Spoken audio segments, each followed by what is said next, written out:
Doctor Baba Saheb Ambedkar open university.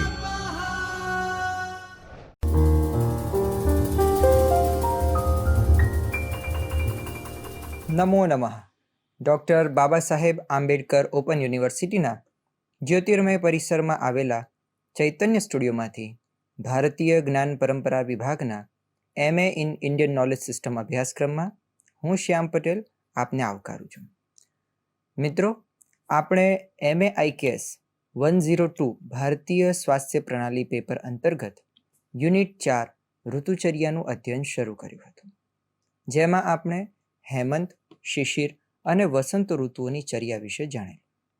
આ સત્રમાં આપણે બાકીની 3 ઋતુચર્યાનું અધ્યયન કરીશું. ચોથી ઋતુ છે ગ્રીષ્મ. તીક્ષ્ણાંશુર અતિ તીક્ષ્ણાંશુર ગ્રીષ્મે સંક્ષિપતિ વયત પ્રત્યહમ ક્ષીયતે શ્લેષ્મા તેન વાયુશ્ચ વર્તતે અતોસ્મિન પટુકટ્વમ્લ વ્યાયામાર્કકરાંસ્ત્યજેત. ગ્રીષ્મ ઋતુમાં સૂર્ય પોતાના તીક્ષ્ણ કિરણોથી સંસારના બળનું શોષણ કરી લે છે, જેનાથી દિન પ્રતિદિન શરીરના કફનો ક્ષય થવા લાગે છે અને તેથી વાત દોષની વૃદ્ધિ થવા લાગે છે. એટલા માટે આ ઋતુમાં ખારા, તીખા તથા ખાટા રસવાળા આહાર તથા ઔષધ, વ્યાયામ અને સૂર્યના તડકાનો ત્યાગ કરવો જોઈએ. ભજેન મધુરમ એવાન્નમ લઘુ સ્નિગ્ધમ હિમમ દ્રવમ. કે છે ગ્રીષ્મ ઋતુમાં ગળ્યું, લઘુ, સ્નિગ્ધ, ઠંડુ તથા પ્રવાહી આહાર દ્રવ્યોનું જ સેવન કરવું જોઈએ. ઠંડા પાણીથી સ્નાન કરવું જોઈએ તથા સાકર મિશ્રિત સાથવાનું સેવન કરવું જોઈએ. શ્રીખંડ ખાવો, રાગ એટલે કે સાકર, મધ વગેરેનો ઘોળ પીવો અને ખાંડવ એટલે કે તે રાગમાં ખટાશ મળી હોય ત્યારે તેને ખાંડવ કહેવાય છે, તો તે ખાંડવને પીવો તથા ચાટવો. ગોળ, દાડમ વગેરેના પણ રાગ તથા ખાંડવ બને છે, તો પીવા જેટલા પાતળા રાખીએ ત્યારે તે પેય કહેવાય અને ચાટવા જેટલા જાડા રાખીએ ત્યારે તેને લેહ્ય કહેવાય છે. તે સિવાય પાનક એટલે કે રાગમાં તજ, તમાલપત્ર વગેરે મસાલા મેળવીને પીવા તેને પાનક કહેવાય છે.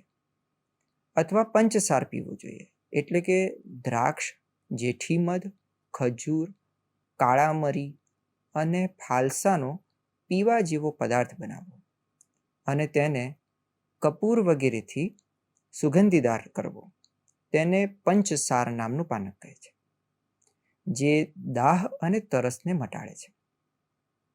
નવા માટીના વાસણમાં ભરેલું તથા કેળાના તેમજ ખજૂરના ટુકડાઓથી મિશ્રિત એવી માટીની બનાવેલી છીપથી આ દ્રવ્ય પીવું જોઈએ. પાટલાના ફૂલથી સુગંધિત કરેલું તથા કપૂર નાંખેલું ઠંડુ જળ પીવું જોઈએ. ગ્રીષ્મ ઋતુમાં રાત્રે કપૂરના ટુકડાથી યુક્ત ખાદ્ય પદાર્થને ખાવા જોઈએ. ચંદ્ર અને નક્ષત્ર દ્વારા ખુલ્લામાં મૂકવાથી ઠંડુ થયેલ ભેંસના દૂધને સાકર મેળવીને પીવું જોઈએ. ગ્રીષ્મમાં દારૂ પીવાનો નિષેધ છે. જો પીવો પડે એમ હોય તો બહુ થોડી માત્રામાં પીવો એવું આચાર્ય કહે છે, અથવા તો વધારે માત્રામાં પાણી મેળવીને પીવું જોઈએ. આચાર્ય કહે છે, મધ્યમ ન પેયમ, પેયમ વા સ્વલ્પમ, સુબહુવારી વા. જો એમ ન કરીએ તો દારૂ પીવાથી મોં સુકાય, કૃશતા આવે, ધાતુઓમાં શિથિલતા આવે, દાહ અને મોહ ઉત્પન્ન થાય છે. કહ્યું છે કે અન્યથા શોષ શૈથિલ્ય દાહ મોહાન કરોતિ તત.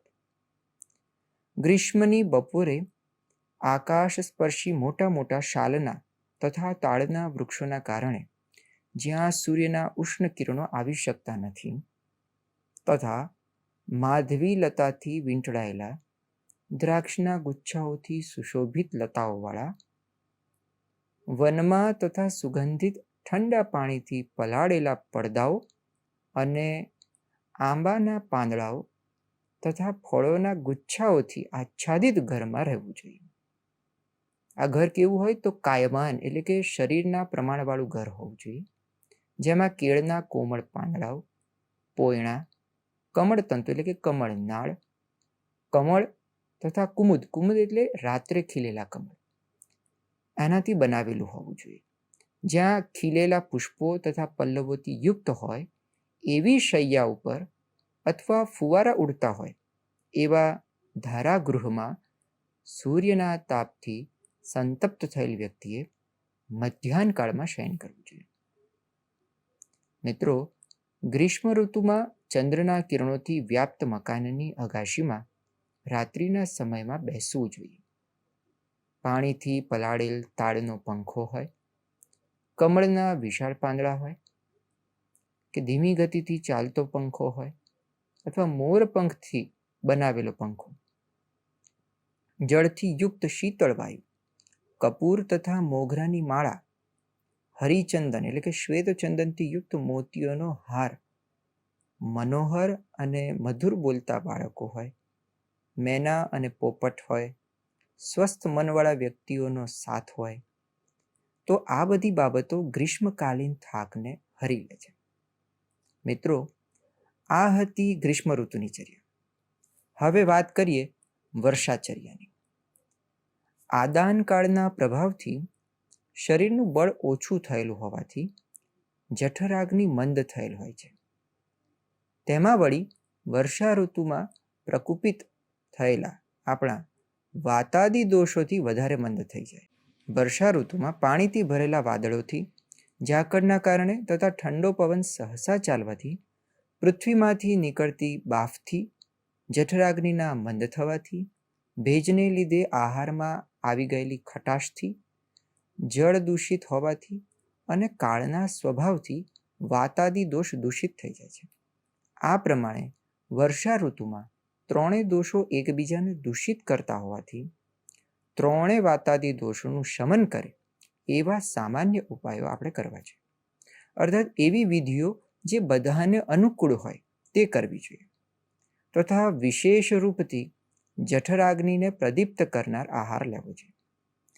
વર્ષા ઋતુમાં વિરેચન વગેરેથી શરીર શુદ્ધ કરીને પછી નિરૂહ બસ્તીનો પ્રયોગ કરવો જોઈએ. જૂના ધાન્ય, જવ, ઘઉં વગેરે ખાવા જોઈએ. મગ, દાડમ વગેરેના યુષ, જૂનું મધ, જૂનું અરિષ્ટ વગેરે પીવું જોઈએ. પ્રચુર માત્રામાં કાળું મીઠું એટલે કે સંચળ અથવા પંચકોલનું ચૂર્ણ મિશ્રિત દહીંનું પાણી પીવું જોઈએ.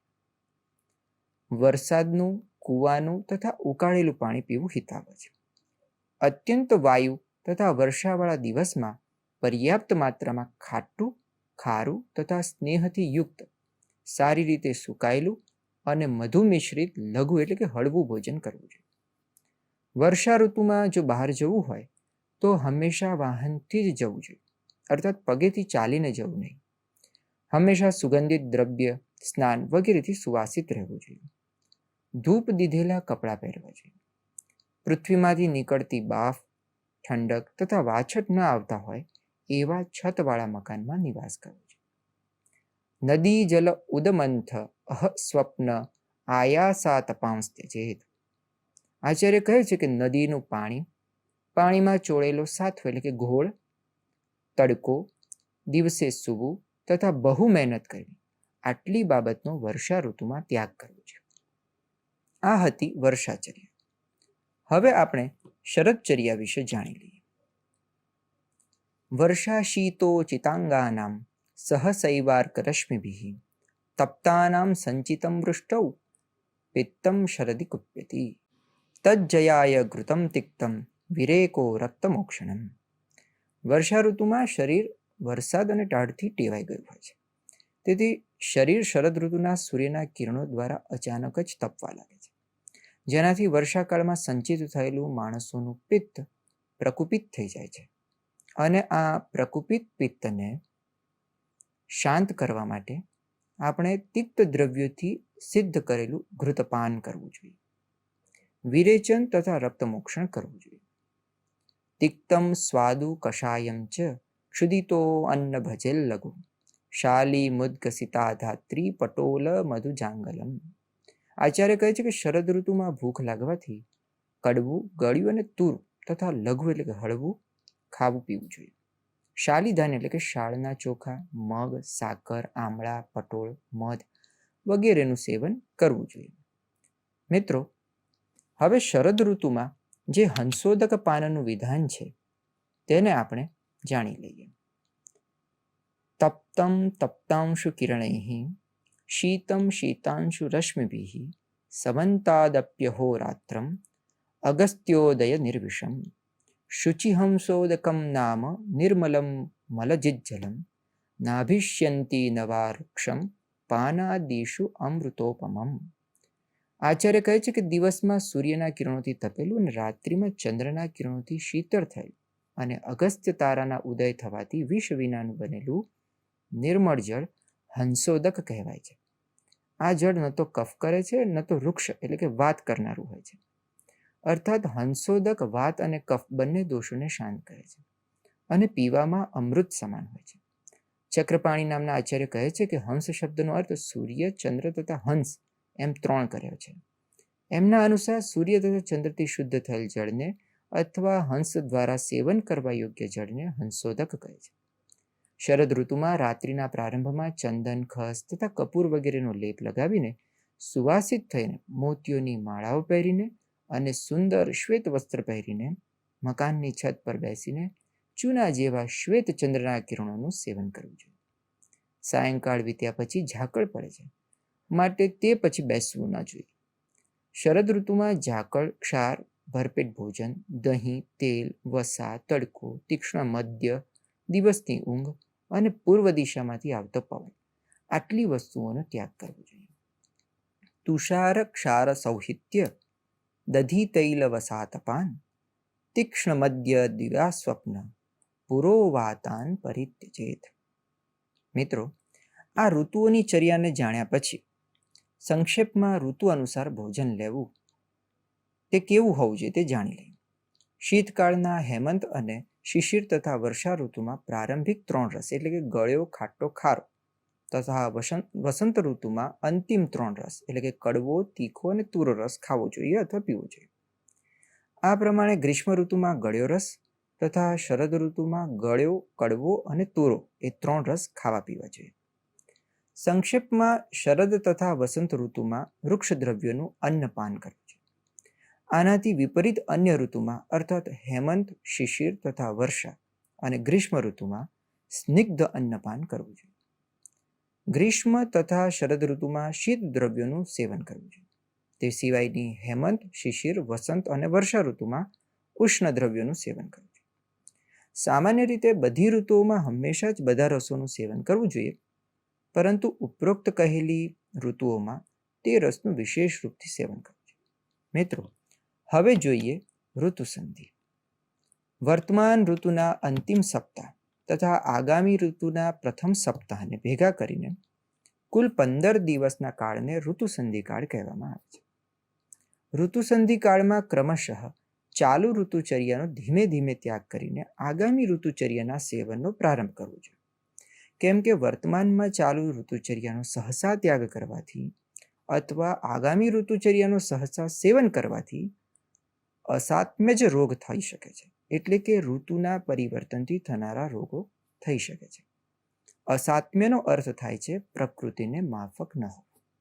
ઋત્વોઃ અંત્યાદિ સપ્તાહો ઋતુસંધિ રીતિ સ્મૃતઃ તત્ર પૂર્વો વિધિસ્ત્યાજ્યઃ સેવનીયો પરક્રમાત અસાત્મ્યજા હિ રોગાઃ સ્યુઃ સહસા ત્યાગશીલનાદ. મિત્રો, વર્ષભરમાં આવા કુલ 6 ઋતુસંધિ કાળ આવતા હોય છે, જેને સંક્રમણ કાળ પણ કહેવામાં આવે છે. આ 6 ઋતુસંધિ કાળમાં શરદ તથા હેમંત ઋતુના મધ્યનો તથા વસંત ઋતુ અને ગ્રીષ્મ ઋતુના મધ્યનો ઋતુસંધિ કાળ સર્વાધિક પ્રમુખ હોય છે, કેમ કે અધિકાંશ સંક્રામક રોગ આ 2 ઋતુસંધિ કાળમાં ઉત્પન્ન થાય છે. એટલા માટે સંક્રામક રોગોથી બચવા માટે આ 2 ઋતુસંધિ કાળની લોકવ્યવહારમાં ક્રમશઃ શારદીય નવરાત્રિ તથા વાસંતીય નવરાત્રિના રૂપમાં ઉજવણી થાય છે. મિત્રો, આમ કુલ 6 ઋતુઓની ચર્યા સાથે આજના આપણા સત્રને વિરામ આપીએ છીએ. નવા વિષય વસ્તુ સાથે ફરી એક નવા સત્રમાં મળીશું. ધન્યવાદ. સ્વાધ્યાયઃ